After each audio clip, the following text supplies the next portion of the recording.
We did a lot of writing. I got in touch with my childhood, and I reflected on a lot of practices, and I exercised muscles in my brain that I didn't know were there, and in my hand that I didn't know was there, and came full circle. And by the end of the Institute, we shared experiences, we laughed and we cried, and we learned a lot. We dove into research, and we went to the library just like our children do in the classroom, and we wondered, how are we ever going to get through this? And we stood up in front of each other and gave reports, and we all survived, and we all came out different people, I think, better people than we were before, and better teachers. I took a closer look at my children. I could look at them in a different way. It was refreshing. I got rid of some of the cynicism. With testing and mandates and things that are in place, I was very frustrated. And so I realized I could put it in the back burner, I could set it aside, and I could look at my children as being my children, and I could sort of close the door.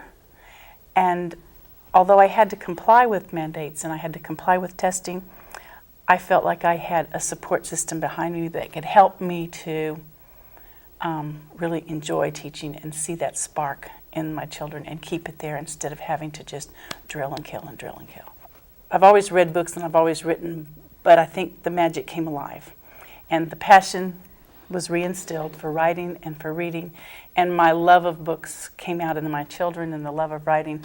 I have published books with my children every year. This past year, the past 8 years, I've been publishing children's books. I've grown from my classroom to the entire school. We published probably 550 books this last year, hardback books for my children to celebrate with the public. I have mayors and senators and legislators come into my classroom and read with the children, and the children are sharing all those wonderful pieces.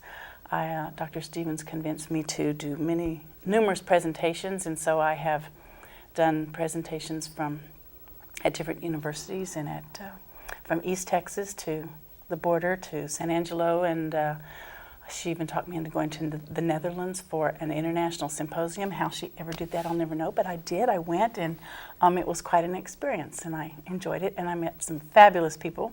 I continue to meet wonderful educators who become my mentors, and it's just changed my entire view of, gave me life, renewed me, my spirit as an educator where I was not before, and I needed that.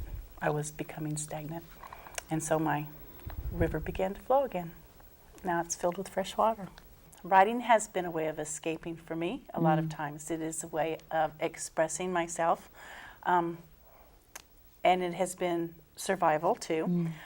It preserves also the moments that might otherwise be forgotten, that you can't capture in a photograph or you can't capture in your mind and remember forever.